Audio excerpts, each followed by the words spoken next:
छोड़ो मुझे, छोड़ो। जानते नहीं मैं कौन हूँ? मेरे हाथ खोलो, मैंने क्या किया है? मुझे क्यों पकड़ रखा है? कोई बताएगा मुझे यहाँ कौन लाया? मैं तुमको नहीं छोड़ूंगा। मेरे सैनिकों को आने दो, तुम सबको देख लूंगा। तू क्या छोड़ेगा रे? हम तुझे छोड़ेंगे? मूर्ख, ये यमलोक है, तेरा राज्य नहीं।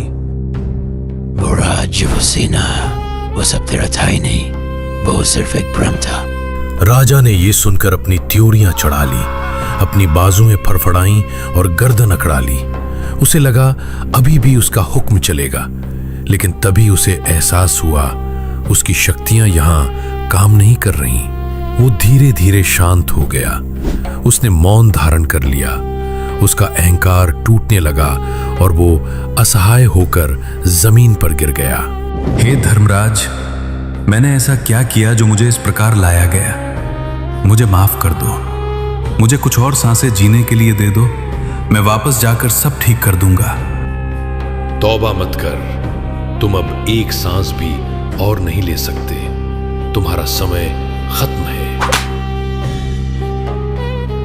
मूर्ख राजा, पूर्व जन्म में तूने बहुत तप किया था, उसी के बदले तुझे इस जन्म में राजयोग और राजभोग मिला। लेकिन तूने क्या किया? तूने उस सत्ता के नशे में ना कोई पुण्य किया, ना ही कोई भक्ति की। तूने अपनी शक्ति को ही सत्य मान लिया। तू तो इसका मुंह काला कर दो। भगवान, मुझसे गलती बन गई। मुझे पता नहीं था। मुझसे बहुत बड़ी भूल हो गई। गलती की ही सजा तो हम देते हैं यहां। अब तुझे ये भोगना ही पड़ेगा। तूने गलती की है तो मैं तुझे गलती की ही सजा देता हूं। तो अब मेरा क्या होगा प्रभु? वही होगा जो भक्ति ना करने वालों के साथ होता है। तेरा अगला जन्म गधे का है। गधा? मैं राजा होकर गधा? हां, क्योंकि तूने भक्ति नहीं की।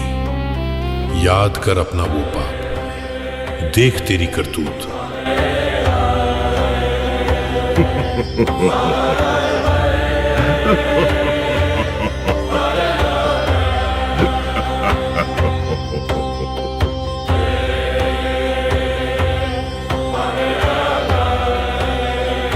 तेरे पास संत महात्मा तुझे समझाने आए थे कि राजन, भक्ति कर ले, ये जीवन अनमोल है। पर तूने क्या किया? अरे जाओ यहां से। भक्ति करने से क्या होता है? असली जीवन तो मौज मस्ती ही है। खाओ पियो और राज करो। तूने उनका अपमान किया। तूने माना कि जीवन केवल मौज मस्ती है। तो जा, अब गधा बनकर सिर्फ भार ढो। न कोई मौज होगी, न कोई मस्ती। नहीं नहीं, मुझे माफ कर दो।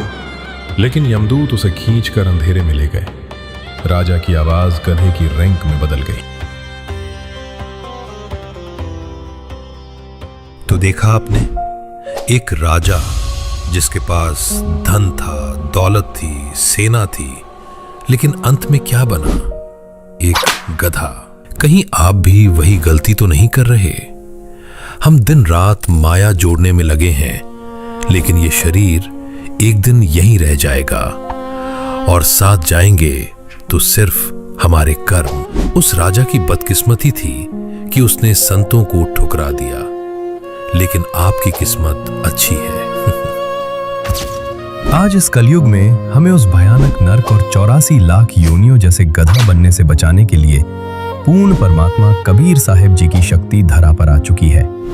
वो महान तत्वदर्शी संत जो आज पूरे विश्व को शास्त्रों के आधार पर सही भक्ति मार्ग दिखा रहे हैं, वो कोई और नहीं, वो है जगत गुरु तत्वदर्शी संत रामपाल जी महाराज। राजा ने जो गलती की वो आप मत करना। समय रहते उनकी शरण में आए। नशा छोड़ो, भक्ति जोड़ो। आज ही संत रामपाल जी महाराज से निशुल्क नाम दीक्षा लें और अपना मनुष्य जीवन सफल बनाएं। याद रखना, सत्संग की आधी घड़ी, तप के वर्ष 1000। फैसला आपका है। राजभोग के बाद गधा बनना है या भक्ति करके मोक्ष पाना है। बहुत समय पहले की बात है। एक छोटे से गांव में नवरात्रि का पर्व आने वाला था। पूरा गांव उत्साह से तैयारियों में डूबा था। कहीं औरतें कह रही थीं, बहन, इस बार मैं 9 दिन का कठोर उपवास करूंगी। मैं तो केवल पानी पीकर ही 9 दिन बिताऊंगी। माताजी जरूर प्रसन्न होंगी। पुरुष भी पीछे नहीं थे।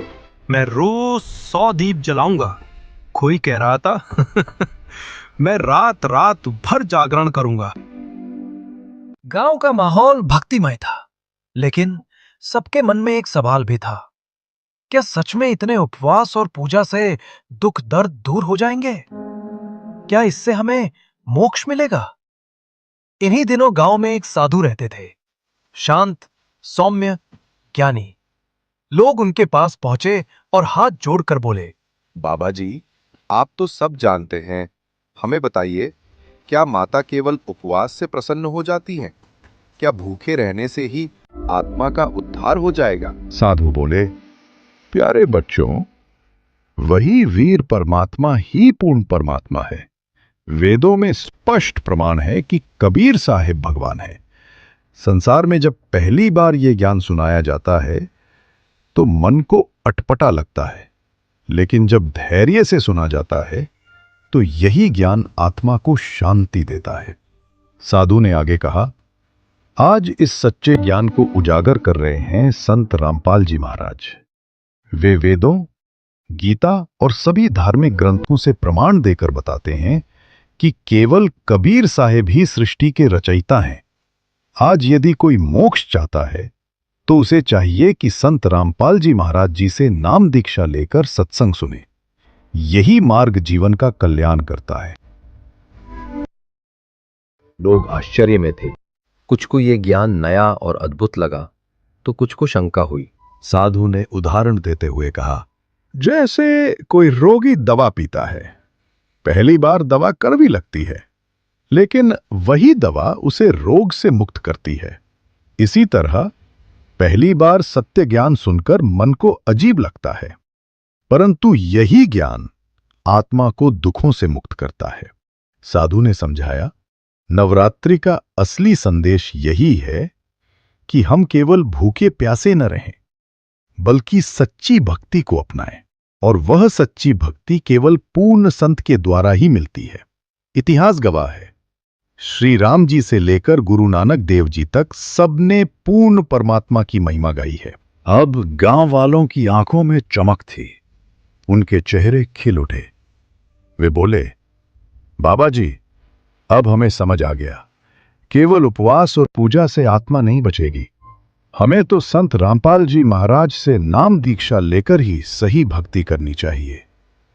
साधु ने आशीर्वाद देते हुए कहा, याद रखना बच्चों, उपवास और पूजा से आत्मा मुक्त नहीं होगी।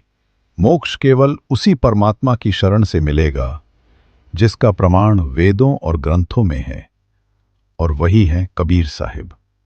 आज उनके वास्तविक ज्ञान को संत रामपाल जी महाराज जी पूरी दुनिया में पहुंचा रहे हैं। इसलिए उनसे नाम दीक्षा लो, सत्संग सुनो और अपने जीवन का कल्याण करवाओ। उस दिन से गांव के लोगों के जीवन में परिवर्तन आ गया। अब उनके लिए नवरात्रि सिर्फ उपवास और आडंबर का पर्व नहीं रहा, बल्कि सत्य भक्ति अपनाने का पर्व बन गया।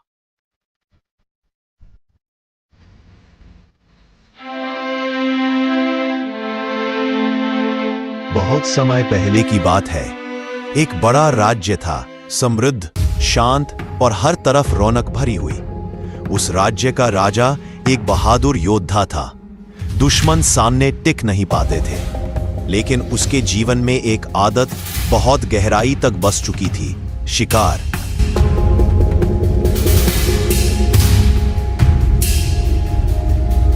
शिकार उसका शौक नहीं, जुनून बन गया था।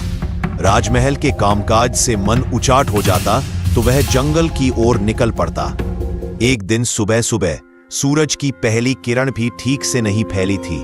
राजा घोड़े पर सवार हुआ और अपने सेवकों से कहा, आज मुझे अकेले ही जाना है। इस बार जंगल की सबसे भीतरी घाटी तक जाऊंगा। घोड़ा तेजी से भाग रहा था। राजा निशानों की तलाश में पेड़ों के पीछे झांक रहा था। हवा में पत्तों की सरसराहट और पक्षियों की चहचहाहट के बीच वह जंगल में इतना अंदर चला गया कि यह भी याद नहीं रहा किस ओर से आया था।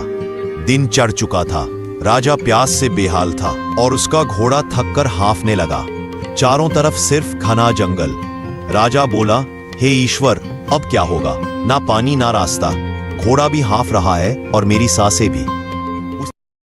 उसी समय झाड़ियों के बीच से एक दृश्य दिखाई दिया, एक शांत सरोवर और उसके पास बनी एक छोटी सी झोपड़ी।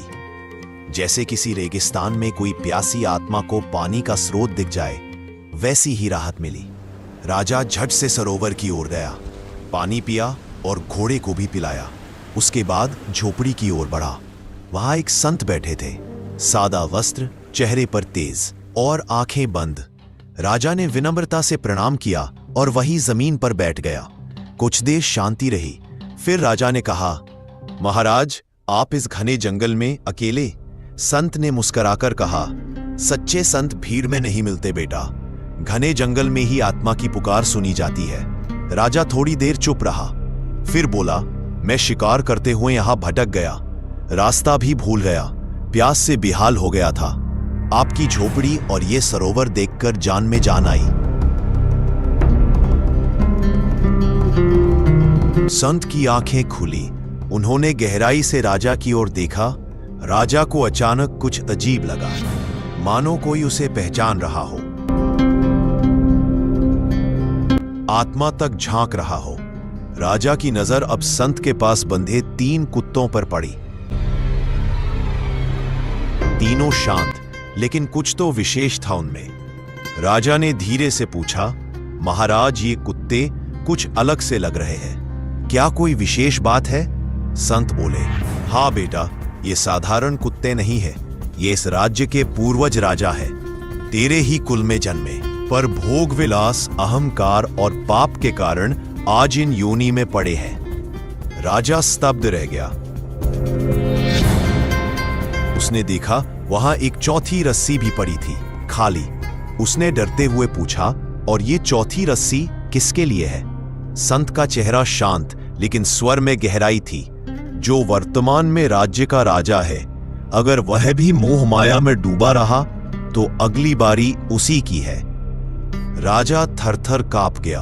उसने कांपते स्वर में कहा, महाराज, अगर वह राजा मैं हूं? संत बोले, फिर तू भी इस रस्सी से बंधेगा। कर्मों से कोई नहीं बचता बेटा। संसार का सुख क्षणिक है, सच्चा सुख केवल सतगुरु की भक्ति में है। राजा की आंखों से आंसू बह निकले। हे महात्मा, क्या कोई उपाय नहीं? संत बोले, उपाय है। सच्चे संत से नाम दीक्षा लो, गुरु मंत्र ग्रहण करो, सत्संग सुनो और पूर्ण संत से जुड़कर परमात्मा की भक्ति करो। राजा ने कहा, हे प्रभु, मुझे अपनाइए, मैं सब कुछ छोड़ने को तैयार हूं। संत बोले, अभी नहीं बेटा, पहले अपने कर्तव्यों को पूरा कर, मोह छोड़ और फिर लौटा। राजा महल लौटा।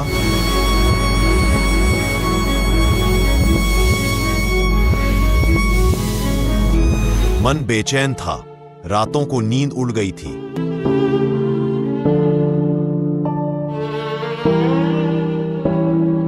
रानियों को सब बताया। उन्होंने कहा, नहीं, ये कैसे हो सकता है? आप राजपाट छोड़ देंगे? राजा चुप था। सब कार्य व्यवस्थित ढंग से सौंपे, सेवकों को निर्देश दिए और फिर एक रात राजा चुपचाप महल से निकल पड़ा।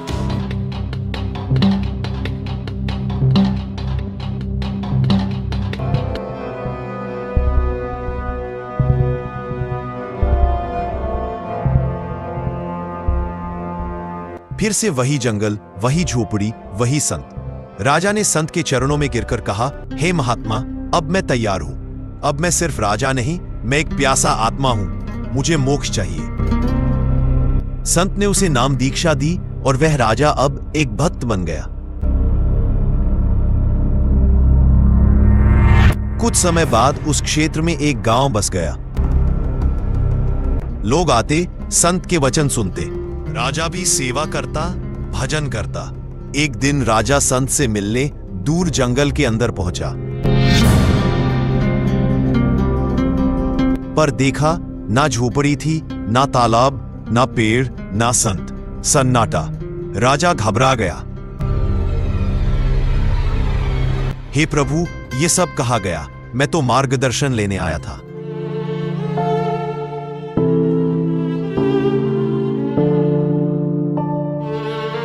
तभी पीछे से एक आवाज आई, बेटा, मैं यहां हूं।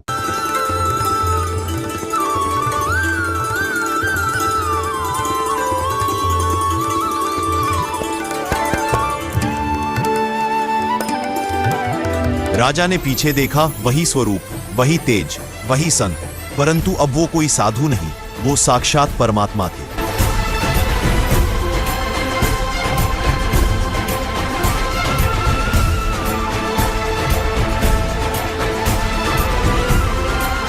राजा ने कांपते हुए पूछा, हे प्रभु, वो झोपड़ी, वो कुटी, वो फल, वो सरोवर सब कहाँ गए? परमात्मा बोले, सब मेरे साथ वापस सतलोक चले गए बेटा। मैं जहां चाहता हूं वही प्रकट करता हूं। तू पूर्व जन्म में भी मेरी शरण में था, इसीलिए आज फिर तुझसे मिला। राजा की आंखों से अश्रु बह निकले। हे प्रभु, अब मैं जान गया हूं कि आप ही वो पूर्ण परमात्मा हैं। परमात्मा ने कहा, अब तू भी मेरे संदेश को जन जन तक पहुंचा। राजा अब साधक बन चुका था। उसने छोटी सी झोपड़ी बनाई और संत से नाम दीक्षा लेकर सच्ची भक्ति में लीन हो गया। ये सिर्फ एक कहानी नहीं, ये उस हर व्यक्ति की कहानी है जो भोगों से थक चुका है और शांति की तलाश में है। मुक्ति का मार्ग केवल एक है, सच्चे सद्गुरु से नाम दीक्षा लेकर भक्ति करना। आज पूरे विश्व में अगर कोई एकमात्र पूर्ण संत है जो हमें इस अज्ञान से ज्ञान की ओर ले जा सकते हैं, तो वे हैं संत रामपाल जी महाराज जी। आइए हम भी उनसे जुड़े, नाम दीक्षा लें और अपने जीवन को सफल बनाएं। साथ साहिब